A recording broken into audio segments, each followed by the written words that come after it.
క్రీస్తునందు ప్రియమైన దేవుని ప్రియ సంగమా, దేవుని బిడ్డలారా, మీ అందరికీ కూడా శుభశుక్రవార శుభములు మెండుగా కలుగుగాక. ఓకే, మంచిది. మరి నాకు ఇవ్వబడిన సమయం 15 నిమిషాలు. బట్టి చాలా మంది యాక్చువల్లీ టైం తీసుకుంటారు, మాస్టర్ గారు ఎంతసేపు చెప్తారు. మంచిది, very good. God bless you. మరి ముగించడానికి ప్రయత్నం చేస్తాను. నా ఖ్యాతిగా ముగించుతాము. ఓకే, చిన్న ప్రార్థన చేస్తాను. కృపగల దేవ, భగవంతుడా, యేసయ్య, ఈ శిలువలో కలిగిన 6వ మాట సమాప్తమైన మాటను మేము ధ్యానించుకోవడానికి ఇష్టపడుతుండగా నన్ను బలపరచండి. నా ద్వారా ప్రతి ఒక్కరితో మాట్లాడాలి. యేసయ్య నామమున ప్రార్థిస్తున్నాను తండ్రి, ఆమేన్. ఎక్కువసేపు మాట్లాడితే తలకాయ తిన్నాడు అని అంటారు. తక్కువసేపు మాట్లాడితే సబ్జెక్టే లేదు, అంటే ఏం మాట్లాడలేదు అంటారు.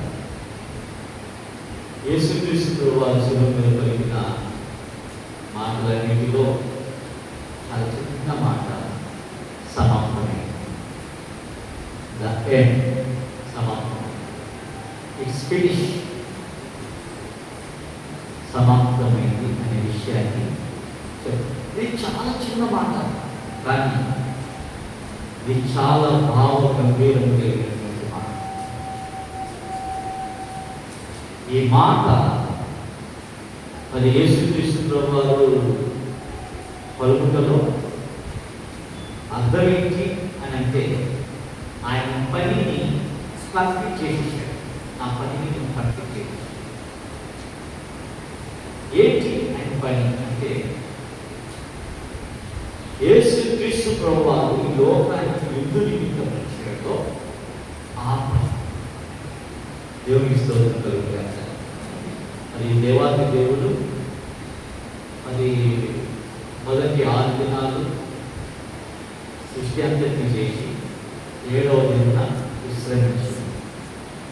అంటే 7వ దిన 6 దినాలు కంప్లీట్ చేశాడు, 7వ దిన విశ్రమించాడు. అదేవిధంగా యేసుక్రీస్తు ప్రభువారు ఈ లోకానికి వచ్చి తన పని అంతటినీ కంప్లీట్ చేసి ఆయన శిరోమాను మీద మరి 5 మాటలు పలికిన తర్వాత ఒక విజయోత్సాహంతో, అంటే గొప్ప సంతోషంతో, అప్పటిదాక మరి ఎంతో వేదన, దెబ్బలు పడతాయి, ఉలంతా కాయ పచ్చిపుళ్ళు, మరి అటువంటి భయంకరమైనటువంటి స్థితిలో బాధపడుతూ ఉన్నటువంటి యేసుక్రీస్తు ప్రభువారు ఒక్కసారిగా విజయోత్సాహంతో పెద్ద కేక వేస్తున్నాడు. ఏమంటే సమాప్తమైనది.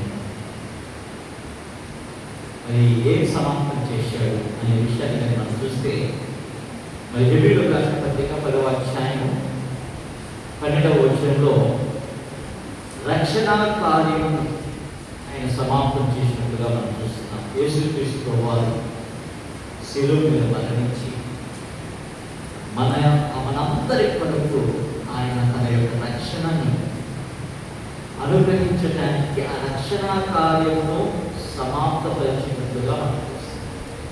రక్షణ కార్యం సర్వమానవాళి పాప పరిహారాలను మరణించి వచ్చినటువంటి ఆ పని, ఆ రక్తము చిందించడానికి వచ్చినటువంటి ఆ పనిని కంప్లీట్ చేసినట్టుగా మనం చూస్తాం. వచ్చిన పని, ఆ రక్షణ కార్యాన్ని కంప్లీట్ చేశాడు. అందుకే ఆయన గొప్పగా ఏమంటున్నాడు, సమాప్తమైనది అని.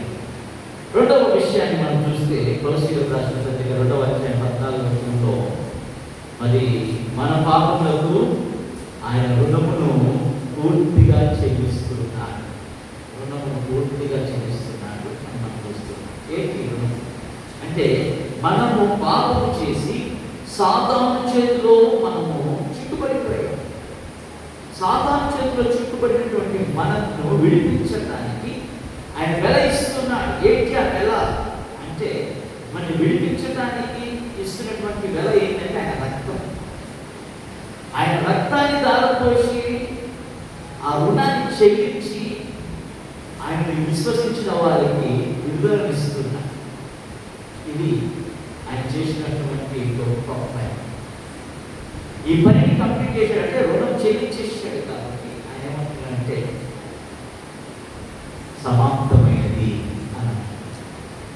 మూడవ విషయాన్ని మనం చూసినట్లయితే, మూడవ విషయం తన గురించి మరి ఏ లేఖనములు రాయబడ్డాయో ఆ లేఖనములన్నీ నెరవేర్చారు.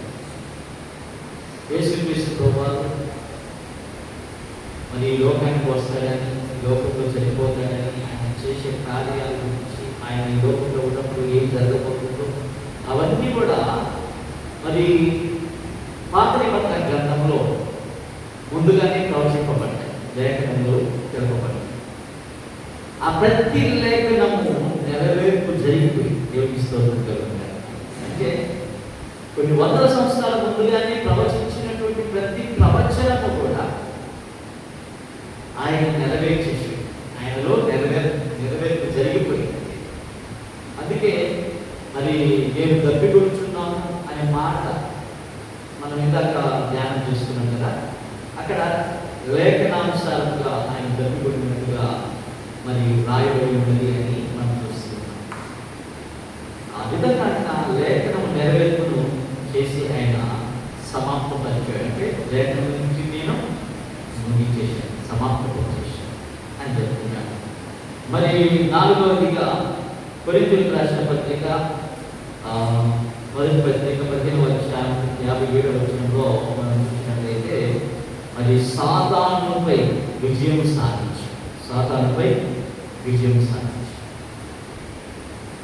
మరి సాతాను జయించి మరి యేసుక్రీస్తు ప్రభువును పుట్టినప్పుడు మరి సాతానికి అర్థం కాదు, ఏముందే భూమి మీద ఏదో చేయడానికి పెట్టారు అన్నట్టుగా సాతాను అనుకుని ఉండొచ్చు. కానీ ఇతని వల్ల అనేక మంది మరి దేవుడు అనేక మందిని మన వైపు మళ్ళించుకుంటాడని చెప్పి ముందుగానే 2 సంవత్సరాల వయసులో ఉండగానే 7 రోజులు రాజు చేత మరి అందరినీ సంప్రదించాలని చెప్పి ఒక పన్నాలు పడడానికి సాతానుడు ఒక చిన్న ప్రయత్నం చేశాడు, కానీ అది ఫలించదు. ఆ తర్వాత అనేక మార్లు ఆయనను మరి చంపుటకు బాధించడానికి సాధారణ అనేక విధాలుగా కుట్రలు పట్టించాడు. కానీ అది కూడా కుదరక ఆఖరికి శిలువ మీద ఆ మరణానికి అప్పగించినప్పుడు ఆ శిలువ మీద మరణిస్తూ ఉంటే సాధారణ చాలా హ్యాపీగా ఫీల్ అయ్యాడు. దేవుని కుమారుడిని నేను సంపించేస్తున్నాను, అయిపోయింది, నేను జయించాను అని అంటున్నాడు. కానీ యేసుక్రీస్తు ప్రభువు మరణించుటలో, ఆ రక్తము చిందించుటలో మరి విజయం సాధిస్తున్నాడు. ఏంటి అంటే ఆ పాప పరిహారాలను చెల్లిస్తున్నాడు. అంతేకాకుండా మరి లేఖనం నెరవేరుస్తున్నాడు. అంతేకాకుండా మరి ఆయన మరి దక్షిణ కార్యమును సంపూర్తి చేస్తున్నాడు. ఈ విధంగా ఎప్పుడైతే జరిగిస్తున్నాడో వెంటనే సాతాను ఆ తర్వాత సాతాను అనుకున్నాక చనిపోయాడు కదా, ఏముందిలే అని అంటున్నాడు. కానీ ఆయన తిరిగి వేసేసరికి సాతాను ఏమి ఆయన పాతాళానికి వెళ్ళి ఆ పాతాళాన్ని బంధించి మరి యేసుక్రీస్తు ప్రభువు మరి బయటకు వచ్చేసాడు. దేవునికి స్తోత్రం కలుగుగాక. విజయం సాధించి ఆ విజయం సాధించుటకే ఆయన ఈ లోకానికి వచ్చాడు కనుక ఆయన అంటున్నాడు, ఆ పని చేసి ఏమంటున్నాడు, సమాప్తమైంది, నేను ఫినిష్ చేసేసాను, ఆ పని నేను ఫినిష్ చేశానని ఆయన చెప్తున్నాడు. ఐదవదిగా మన పాప జీవితం నుండి మనలను రక్షించి కొత్త జీవితాన్ని మనకి ఇవ్వడానికి ఆయన తన కార్యము క్రీస్తు యేసునందున్న వాళ్ళు నూతన సృష్టి. అంటే ఎవరైతే యేసుక్రీస్తు ప్రభువుని నమ్ముతున్నారో వాళ్ళందరూ కూడా కొత్త జీవితమును ఆరంభించి కొత్త జీవితం జీవించేవారు. అంటే పాత జీవితం ఎండ్ అయిపోయే విధంగా చేసి కొత్త జీవితమును వారికి అనుగ్రహించే పని ఆయన ముగించాడు. దేవునికి స్తోత్రం కలుగుగాక. అందుకే ఈ జీవోత్సాహంతో ఆయన పలికాడు, సమాప్తమైంది. మాట చెప్పే కానీ చాలా అంతరంగం, ఆంతర్యం చాలా. ఇది అందరూ చెప్పలేదు ఈ మాట. ఎవరైతే వారికి అప్పగించిన పనిని కంప్లీట్ చేస్తారో వాళ్ళు మాత్రమే ధైర్యంగా చెప్పగలిగే మాట. మరి ఈ దినము క్రైస్తవులుగా నేను మనమందరం కూడా దేవుని బిడ్డలుగా జీవిస్తున్నాం. దేవుడు మనందరికీ కూడా పని అప్పగించాడు. ఆయా పనులు మనకు అప్పగించాడు. పరిచర్య చేసే పని, సువార్త పరిచర్య చేసే పని, బోధించే పని, ప్రార్థించే పని, ఈ విధంగా అనేక పనులు మనకి ఇస్తున్నాడు. కృపావరములు మన మీద కృపరించి ఆయన ఆయా కృపావరముల చేత మనం నడిపిస్తున్నాడు. మరి నీకు ఇవ్వబడిన పనిని నువ్వు కంప్లీట్ చేస్తున్నావా? నీకు ఇవ్వబడిన పని కంప్లీట్ చేస్తున్నావా? చేస్తే నువ్వు కూడా అంటారు సమాప్తమైంది. యేసుక్రీస్తు వారు ఏ విధంగా చెప్పాడో ఆ విధంగా బిగ్గరగా సమాప్తం అయినది అని నువ్వు కూడా చెప్పారు. ఎప్పుడంటే ఆయన ఇచ్చిన పనిని నువ్వు కంప్లీట్ చేసి చేయకపోతే ఆ మాట నువ్వు చెప్పలేదు. ఆ జయోత్సాహం నువ్వు అనుభవించాలి. కానీ మేము కూడా ఆ జయోత్సాహాన్ని అనుభవించాలని మరి దేవాన్ని దేవుడు కోరుతున్నాడు. నీకు అవకాశం ఇస్తున్నాడు. నీకు నాకు మనందరికీ అవకాశం ఇస్తున్నాడు. మనమందరం కూడా మరి మనకు అప్పగించిన పని, మన యొక్క పరుగు పద్ధతులను మనము కంప్లీట్ చేసుకోవాలి. మన ముందుంచబడిన పరుగు పద్ధతులు మనం ఓపికతో పరిగెత్తి కంప్లీట్ అవ్వాలంటే జయము కోరుకోవాలి. అందుకోసం మనం నిజస్థితిలో పరిగెత్తి సమాప్తమైంది ఫినిష్ అని చెప్పగలిగిన వారికి ఉండాలి. రీతిగా మనమందరం ముందులాగా పరిశుద్ధాత్మ దేవుడు తన కృప మనందరికీ అనుగ్రహించి నడిపించిన కాక ఆమేన్. మరి ప్రార్థన ఈ సమయంలో